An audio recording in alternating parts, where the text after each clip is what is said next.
How to import products to an online store on Wix Studio.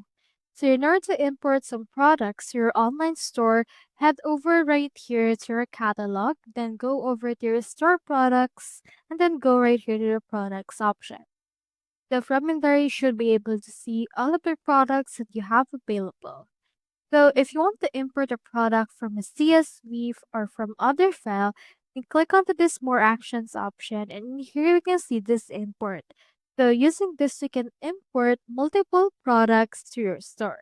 So click onto this part and it should be able to open in here this file uploader. So this file uploader can actually allow you to download the Wix CSV template and you can upload the files through that.